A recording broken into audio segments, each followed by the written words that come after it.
আসসালামু আলাইকুম সূরা জুমারের 67 নম্বর আয়াতে আল্লাহ বলেন সমস্ত পৃথিবী থাকবে তার মুঠোর মধ্যে। এমন প্রশ্ন হচ্ছে, আল্লাহ যে হাতের মুঠো উল্লেখ করেছেন, আমি যে সিফাত অস্বীকার করে বসি আকিদা পোষণ করে যে সেদিন এমনও হতে পারে সত্যি পৃথিবী হাতের মুঠোই থাকবে, অথবা এমনও হতে পারে এই যে আয়াত আল্লাহ রূপক অর্থে বুঝিয়েছেন, কোনটা সত্য আল্লাহ ভালো জানেন। এটা কি জাহেল? অবশ্যই মুঠির ভিতরে থাকবে।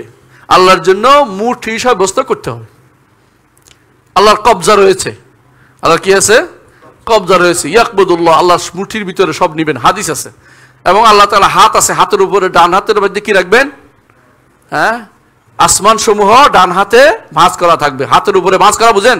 কাগজ একটার উপর ভাঁজ করে রাখেন না, আসমান সমূহ তিনি ভাঁজ করে রাখবেন। কত বড় তিনি!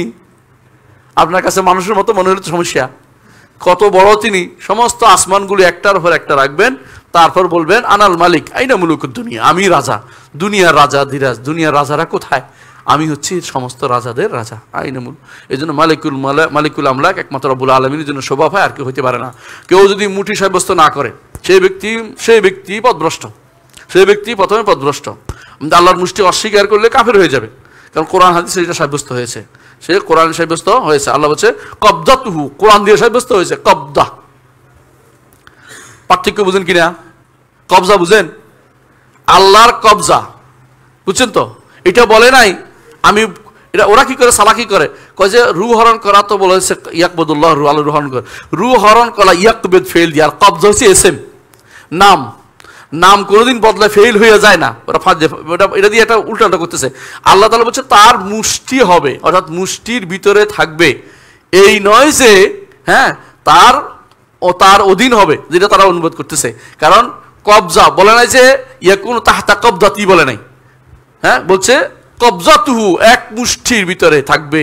এটা তো তার মুষ্টি স্পষ্ট বোঝানো হয়েছে, ফি কবদাতিহি বলে নাই। শব্দ বুঝা, আরবি যে বুঝে সহজে বুঝতে পারবে যে এখানে ওই আমার অধিকার বলার কোনো সুযোগ নাই, আমার অধীন বলার কোনো সুযোগ নেই। এখানে বলতে হবে যে মুষ্টির ভিতরে থাকবে। এবং তিনি বলবেন আইনাল মুলুক, রাজারা কই? আমার মুষ্টির ভিতরে সমস্ত রাজা প্রজা সব মুষ্টির ভিতরে থাকবে, কোনো বাইরে যেতে পারবে না কেউ। তারপর তিনি যেভাবে একবার বানিয়েছে আবার তৈরি করবেন। তিনি সৃষ্টিকে দাঁড় করাই দিবেন, রে আবার বল, এতক্ষণ তো মুষ্টির ভিতরে ছিলি, আবার বল, জবাব দে, কি করছিলি দুনিয়াতে, কি করছিলি, জবাব দে। তখন দাঁড় করাই দেবে। সুতরাং এই জাতীয় ব্যাখ্যা যারা করবে তারা অবশ্যই বিভ্রান্ত। তারা অবশ্যই কি এগুলি মুতাশাবে নিয়ে না, মুতাশাবে বলা জায়েজ নাই। আল্লাহর সিফাত কোন একটা মুতাশাবে না, সবগুলি কি স্পষ্ট বোঝা যায়। আমি প্রমাণ করে দেখিয়েছি আল্লাহর সিফাত বোঝা যায়। যেমন ইস্তাওয়া আল আরশ, আল্লাহ কোথায়? আরশের উপরে উঠা, এরকম মুতাশাবে। এখানে বললে অন্য জায়গাতে এই শব্দটারে অন্য জায়গাতে মুতাশাবে বলে না। অন্য কোথায়? যেখানে বলছে লিতাস্তাউ আলা যুহুরি, যাতে করে তোমরা উটের পিঠে উঠতে পারো, বাহনের পিঠে উঠতে পারো। ওয়া তাকুলু সুবহানাল্লাহি সাখারানা হাযা ওয়া মা কুন্না লাহু মুকরিনিন। আমরা বলি না কিছু উঠে বলি, কিছু উঠে উপরে বাহনের উপরে বলি না, বাহনের উপরে বলি না। তো এখানে ঠিকই অনুবাদ করে, যখন তোমরা বাহনের উপরে উঠবে তখন তোমরা বলবে সুবহানাল্লাহি সাখারানা, সবাই দোয়াটা পড়ে বাহানো উঠে। তখন বলে না যে আমরা যখন ইস্তেওয়া করব কি করব, বলতে বলে নাই, বুঝি নাই, হায় এটা বলে না। এখানে ঠিকই বুঝছে, তাহলে বুঝে গেল ওখানে তো শয়তানি করে। আল্লাহর সিফাত আসলে শয়তানি আসে না। আল্লাহর সিফাত আসলে অর্থ করা যাবে। একটা আল্লাহ, কোনো আল্লাহর সিফাতের মধ্যে কোনো সাবু নাই। আল্লাহর সিফাতের মধ্যে মুতাশাবিহাত নাই।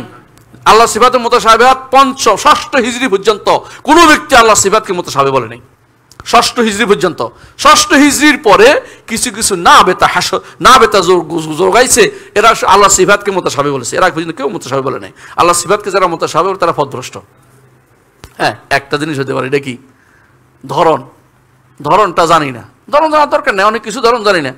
হ্যাঁ, অনেকে ধরন জানেন। নূহ আলাইহিস সালামের কিস্তির ধরন কিরকম ছিল বলতে পারবেন? তো আমরা এইখানে তো জানি না, তো ওখানে না জানলে অসুবিধা কি হয়েছে? কত কিছু আমরা জানি না। জান্নাত থেকে যে আল্লাহ তাআলা কি দিবেন, আল্লাহ তাআলা কি দিবেন? কলা দিবেন। কলা দেখছেন? কলা চিনেন? কিন্তু কলা ধরন জানেন না? জানি না। কি কত বড় কিরকম কলা হবে কিছু বলতে পারবো না।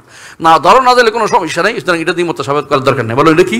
অর্থ বোঝা যায়। যে জিনিস অর্থ বোঝা যায় এটা কি নয়, দ্ব্যর্থবোধক নয়, এটা অর্থ বোঝা যায়। আলহামদুলিল্লাহ।